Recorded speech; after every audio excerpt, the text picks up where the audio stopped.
Okay, guys, it's been a pretty fast evening. Put out so far 2 videos plus another video that's gonna come out tomorrow.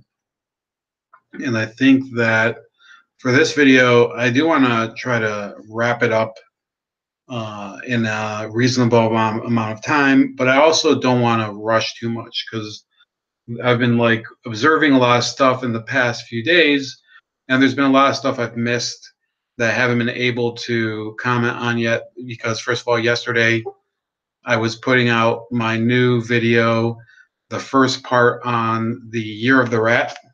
Okay, so check that out. The link is below. So check out that video because it's going to be ongoing, and it's probably going to take a while to get through the whole. I mean, believe me, there's a lot to talk about there, and there's enough just in the first one to really get into it and see that that's one of the most. I'm just laughing at this troll comment that me and my one of my friends who does come on this show. We were just trolling each other, but in any case, geez. In any case, yeah, check it out. The Clinton-China connection must become. Oh God! Now I have to reply.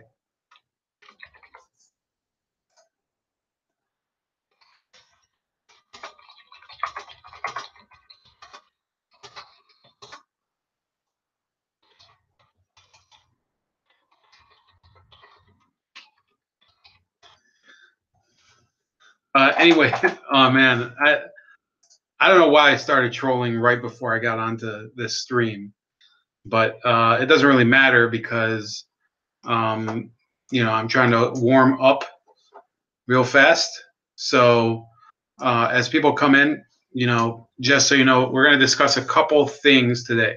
Now, I already discussed the first of all, I hate to be redundant, but my first video on Year of the Rat is already up. So check it out if you haven't already. But what we're going to talk about today are domestic policy issues, the Schumer surrender, or as some people are calling it, the Schumer sellout of the government shutdown. I'm going to try to discuss that at length, but not too long. I don't want to go overboard today. I do have to get up in the morning. I also want to finish watching Lethal Weapon, which I've been watching again. A movie that's really, in retrospect, doesn't make much sense. But what are you going to do? And yes, I am talking about the original with Gary Busey. So the Schumer shutdown, and we're going to be discussing the secret society of the FBI.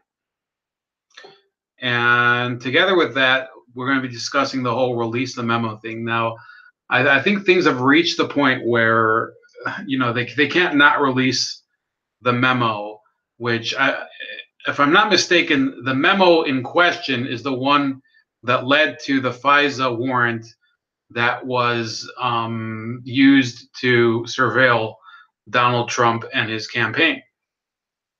Okay, so we're talking about two main issues. Now, the first one, of course, the Schumer sellout.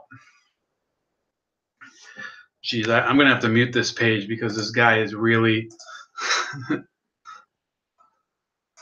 Jeez. I have to look, though.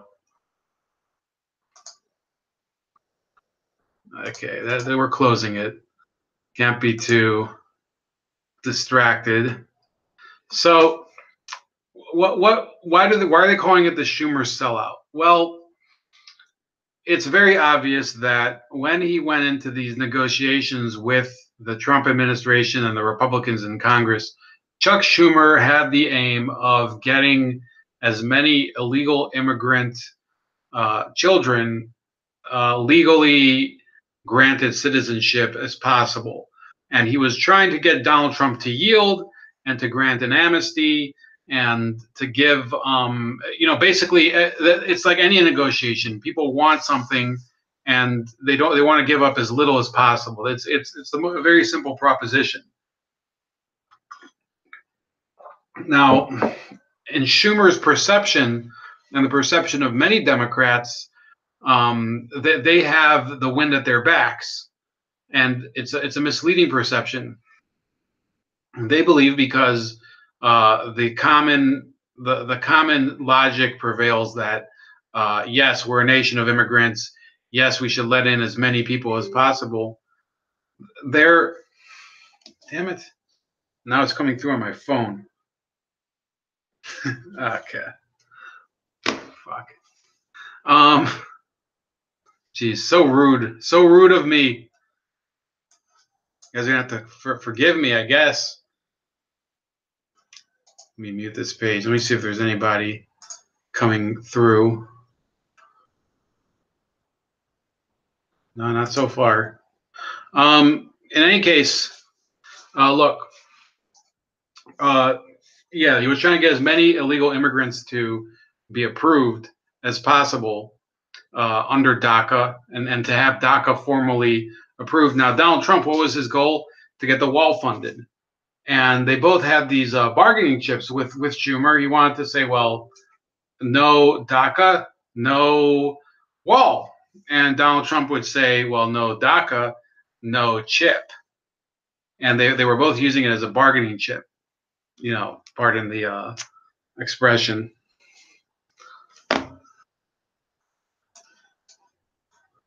Why is it still beeping? Oh, God, I didn't know I had another one open. I gotta close it, because otherwise. Also, I have this game up on the screen too that distracts me. But in any case, yes, the Democrats lost very big with this quote unquote government shutdown.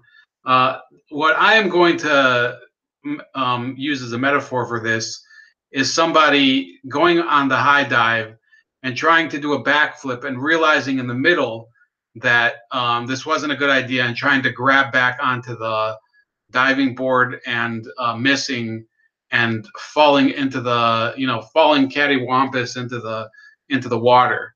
That's what Chuck Schumer's maneuver on DACA and the government shutdown is like, because he was willing to go into these negotiations and claim all sorts of things, like that he's in it in order to save the dreamers, and in order to whatever the fuck else Democrats care about. People have, I don't know. Let's say it's about people being able to say that there's men with vaginas and women with penises or something. So whatever else that they stand for, I don't know what the hell it is, but mainly, yes, that people should be able to stay in the country, even though they don't have legal standing to be here. It was all a bunch of hocus pocus. And then what they'll do is they'll use these polls where they claim that 90% of Americans stand with dreamers. Well, if that's the case, the 90% of Americans elected, well, 90% of Americans didn't defeat the president that would have saved the dreamers. I mean, it's as simple as that. I see that cited a lot on the Jimmy Dore show for some reason. He's like, oh, DACA has 90% approval. If it has 90% approval, we wouldn't be where we are today. There's got to be something there's got to be some explanation to that. Okay, I'm not going to call Jimmy Dore a liar for that. I think he's simply using information that might be untrue, and I don't see what I see in day-to-day life does not show that 90% of people are in favor of DACA. A lot of people probably don't even know what the hell it is. And a lot of people are probably not affected by it, so they don't care. So 90% of approval, sure. It's the same as when they always claim that Bernie is the most popular politician in the country. Okay. What's another one that they do? They'll say that like 75% of people believe that healthcare should be a human right, and that there should be universal healthcare. And I'm not going to say that there isn't widespread support for universal health care, but the numbers that they talk about are in my opinion, very suspect. But that we're not talking about just opinion polling today. We can argue opinion polling back and forth, but what's sure is that when you go into a negotiation and decide, yeah, I'm going to stand up for illegal immigrants over the interests of people who have lived here their entire lives. In some cases, they're on disability. They may have served in the military or as a first responder or as in some other important capacity. Maybe they're a teacher. I don't know. Not that I'm a fan of teachers. No, no offense, guys, but I don't like teachers that much. If you're a teacher, that's your business. I just never got along with mine. In any case, the issue here is that he's been perceived by many people at the grassroots level as standing more for illegal immigrants than for his own constituents, the constituents of the state of New York, or the constituents of the United States in general. He's the Senate minority leader for the entire United States. And whether, he could probably win election after election in New York State. But what he doesn't realize is that even though he's in a solid situation as a senator for New York State, he's the face, one of the two faces of the Democratic Party today too, and it's very indicative of the state of the Democratic Party that he actually comes out looking usually more put together than the other face, which is Nancy Pelosi, who in some cases can't even remember that it's President Trump in the White House, not President Bush. So he goes into this crisis and he decides, I'm going to, nail my ball sack to the table to get these dreamers amnesty. And I'm even going to admit on the Senate floor, which he did, that he was willing to fund the border wall. And then later he goes back on that too. And so then they shut down the government because, for whatever reason, they make it seem like they can't agree on anything, even though in truth, they probably both knew what they were getting into. Mitch McConnell, Bitch McConnell, and Chuck Schumer, they both probably knew really what's going on. Hi, J-Man Truth Seeker, and hi, Nick Taylor. Thanks. Haven't heard from you for a while. Hope everything's doing well for you out in the state of Texas. Too bad the Eagles are in the Super Bowl. I see you guys in the chat. But in any case, there's an issue with these with Chuck Schumer coming out there. He starts this crisis, shuts down the government in favor of illegal aliens, which is not that the other government shutdowns were justified, but this might be one of the dumbest reasons. And then within the day of the actual government being shut down, which was yesterday, they cave completely and they lose. And this is a loss on so many levels for the Democrats. Now we're going to read an opinion, as hopefully it's just going to be a brisk read through. I haven't read through it yet because I want to have a fresh reaction. J-Man Truth Seeker says, I personally hope after the wall starts getting built, Trump says he changes his mind on DACA, and then we can all drink some more liberal tears. I have no clue. I really don't know what's going to happen with DACA. And personally, I don't have a problem with people getting citizenship, but I do have a problem with people just, walking in here and thinking that they own the place. That's a problem. I work with a lot of Latin Americans, and I don't care if people come here from El Salvador and they're here and they contribute to society.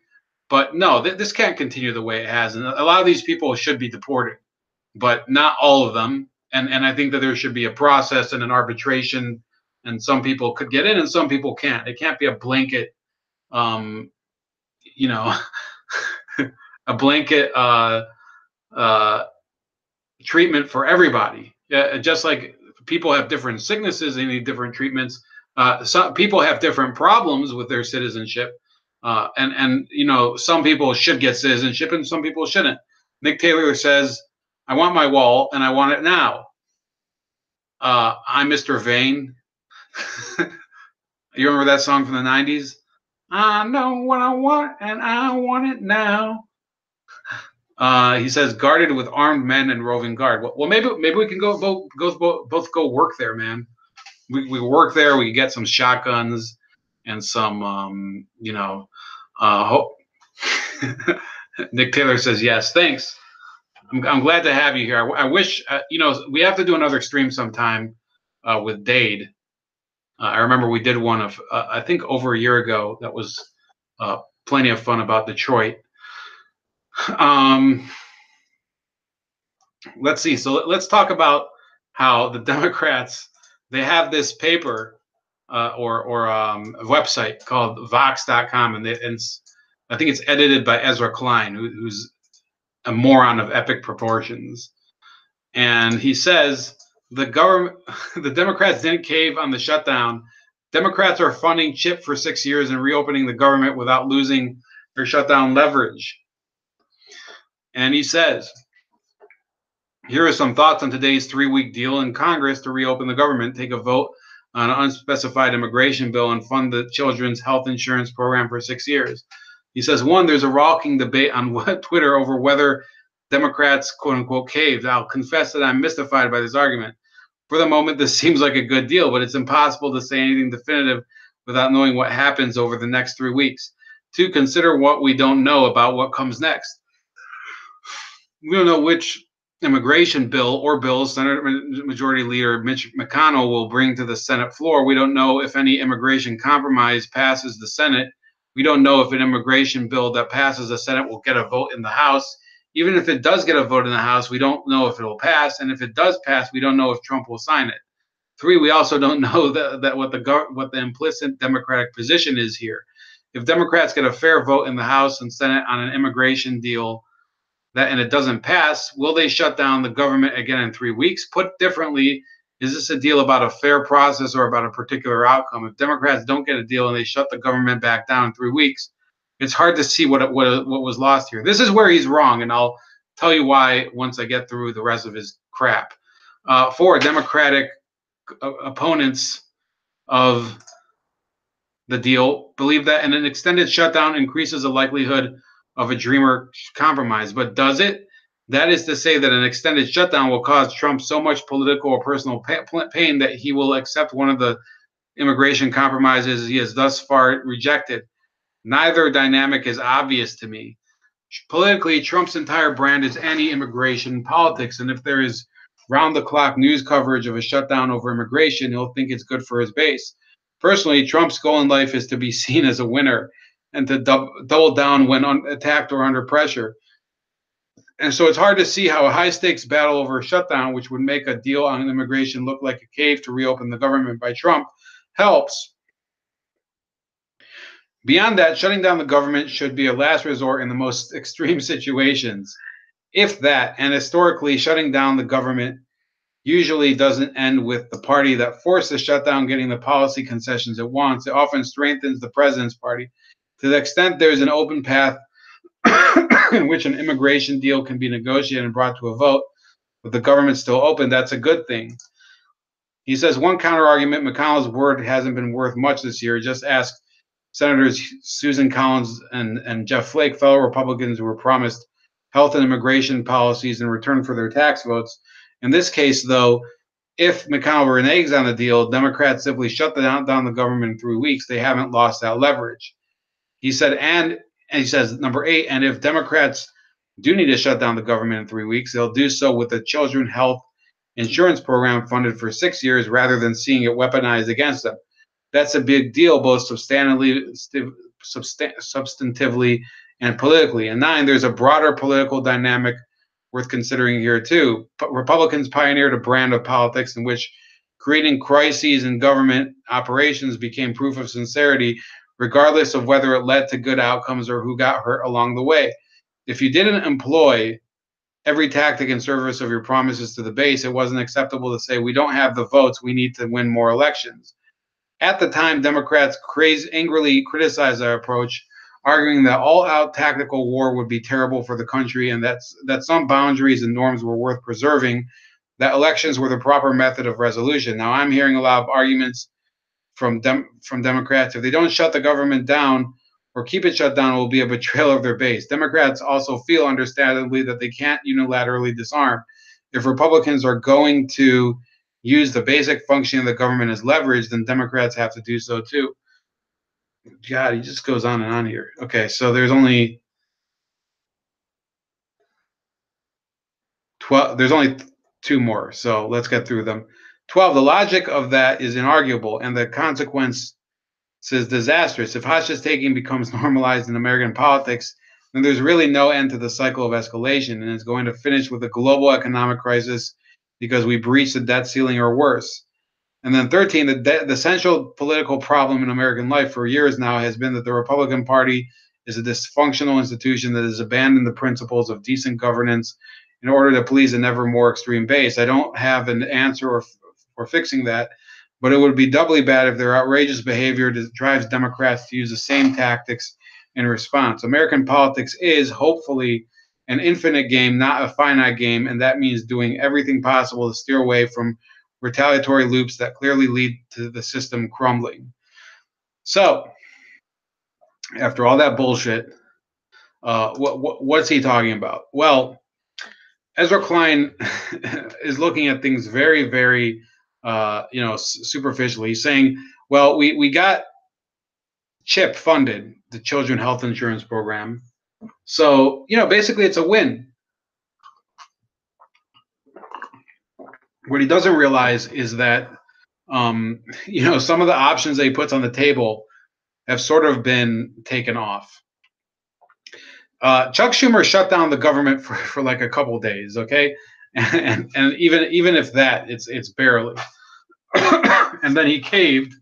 Okay, he voted. Him and his party, they voted to go back.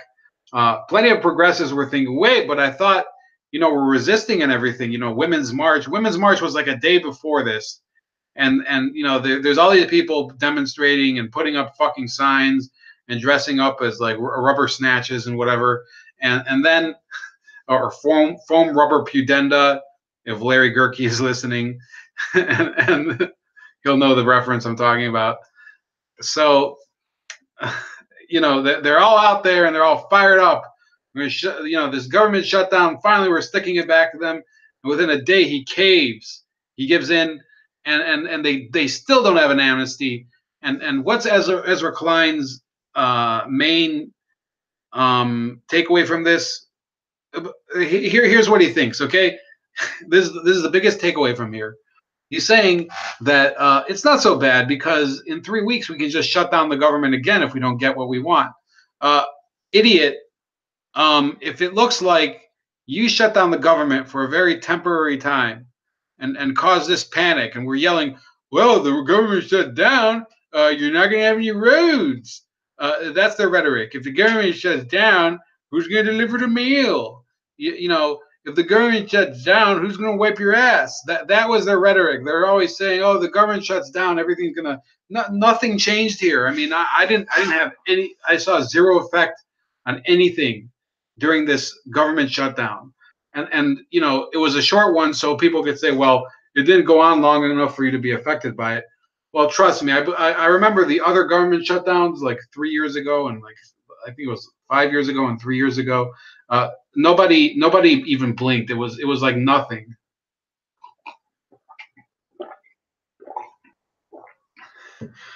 It's kind of sad, but a lot of Americans probably didn't even realize that the government was shut down. And at my job, it wasn't even discussed. And in fact, over the weekend, nobody even discussed it. So there you go. And the other issue here is, if he's thinking in 3 more weeks we can just shut the government down again. No. If this time you've had this reaction from the liberals, to your government shutdown where you failed. What do you think? So next time you decide, yeah, we're going to rip up the negotiations. We're going to shut down the government again. People have already seen you blink and fall to Trump. So people are going to be saying naturally, what's the difference? Why should we support you? You gave in last time. You got almost nothing in return. And, at that point, Trump can no longer be accused of using chip as a bargaining chip. Sorry to keep saying that, but using chip basically as his leverage. No, you have to realize that you know now that the Trump has funded chip. Okay, now you have nothing to use against him. Now you can just say, well, you're not going to get your wall. We could say, well, no wall, no DACA. Now it's even Stevens. So um, people are already making fun of Schumer. He tried to pass it off. He said, oh, it's really the Trump shutdown. Hashtag Trump shutdown. It didn't work. I think most people were calling it the Schumer shutdown the whole way through, and now it's the Schumer surrender. Another thing, he was saying, this is all about Trump because he's the only person who could open the government. He was the only person who could. He has the keys to keeping the government open. Well, on a technical level, of course he doesn't. He doesn't. He doesn't have a vote in the Senate. You do, Chuck Schumer. You do, Patty Murray, and what's the other senator's name? Cory Booker and Kamala Harris. Yeah, it's up to you guys to keep the government open. It's not up to the executive branch to fund the government. It's known. So they could say, oh, well, they control all the houses of government. So how can they how can they claim that it's us who's doing the shutdown? I mean, you just have to look at the rule book, and it says you need 60 votes in the Senate. So technically, they don't control the Senate for all intents and purposes here. Lisa PDX said, Democrats shut down the government in favor of foreign illegal aliens over U.S. citizens. Democrats oppose U.S. citizens. So yeah, there you have it with DACA. What do I think is going to be the long-term effect of this? Look, in 3 weeks, I think that they're going to have to vote on something. Whether it passes, I don't know. Whether these people will get an amnesty, I'm hoping that there's actually a compromise that would involve a real process and a weeding process to actually say, yeah, you're eligible for citizenship, but you still have to work for it. You still have to do something to prove to us that you haven't been engaged in all sorts of other activities while you're here. Okay, these are people, they don't have the same constitutional rights as we do because they're just not citizens. Sorry to tell you, but it's true. I'm just talking about the law here. I'm not talking about whether you're as good of a person as me or whatever. That's not the issue. We're talking about just strictly laws.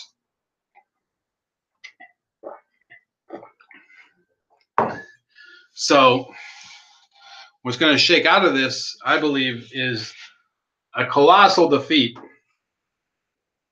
I'm thinking there's going to be a colossal defeat for the Democrats come November because this display of impotence, where he shuts down the government and caves within a couple days. Chuck Schumer has just made his job of at least trying to maintain a close difference between the Republicans and Democrats in terms of number of seats in the Senate. It's going to be that much more difficult because the map is already skewed against them, and he's now going to be a liability in many parts of the country. To progressives are going to say, well, we're not going to support this candidate. They're supported by Chuck Schumer. So he may actually be fueling the insurgent progressive campaign within the Democratic Party. He may actually be hanging himself with his own rope, as people are wont to say. And then I think that in the 2018 election, it's going to be the midterms. It's going to be a very difficult time for Schumer and the Democrats to campaign for Trump. Now, if he does get a DACA deal done, then what are they supposed to say? He's already reached across the aisle and compromised with you. He's let a lot of these people, and I think he's going to let some of these people stay in the country. So, and if you agree to this, then you have no right to complain if they do vote for it.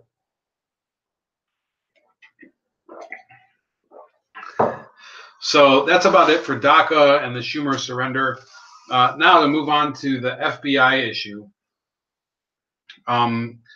These new text messages about Peter Strzok.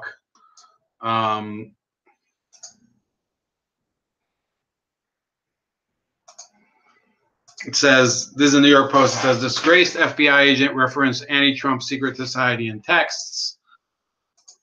Let's take a look at this. It says, 2 FBI employees who exchanged texts critical of Donald Trump during the 2016 election talked about a secret society that would be working against the president.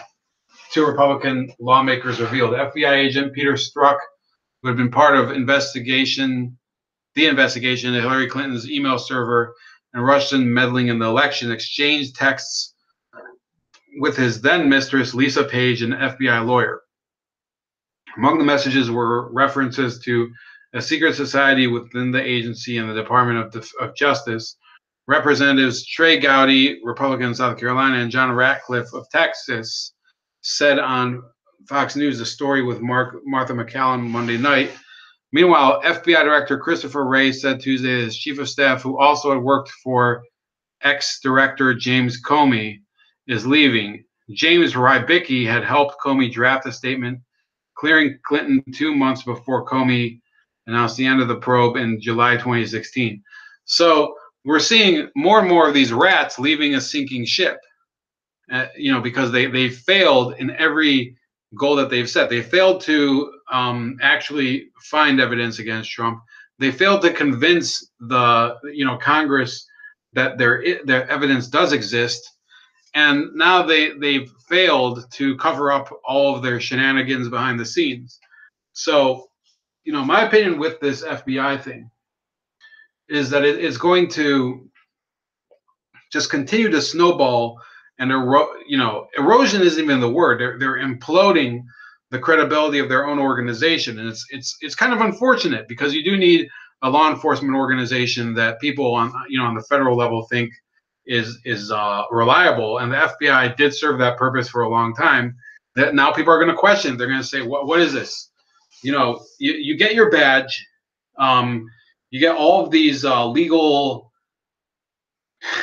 I don't know if you call them privileges, but legal authorities is the correct word, to go and interfere with people's lives and investigate them. And yet, that's not enough for you. You have to form an elite force of hardcore, biased, staunch political hacks within the FBI in order to protect the agency as you see it. But for them, it's more important. I mean, that's what I'm missing. I don't know how people can think this way, but it's more important for them that people respect their government and yield to its desires and to its social engineering programs than it is to actually do your job and go to work and keep your politics to yourself.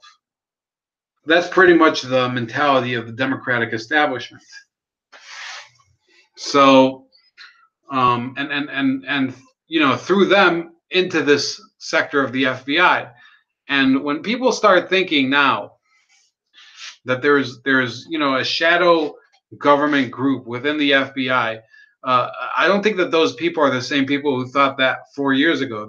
Those people are no longer tinfoil hat lunatics. They're people of a number of different backgrounds that I've seen that are going out there and trying to fight for government transparency. And who's standing in the way? It's these idiots from the FBI itself, these people who try to say, no, I mean, yeah, we lost all those text messages between this period and the other, between this point in time and the other. What are you going to do? Computer glitch? Do you think people really believe that?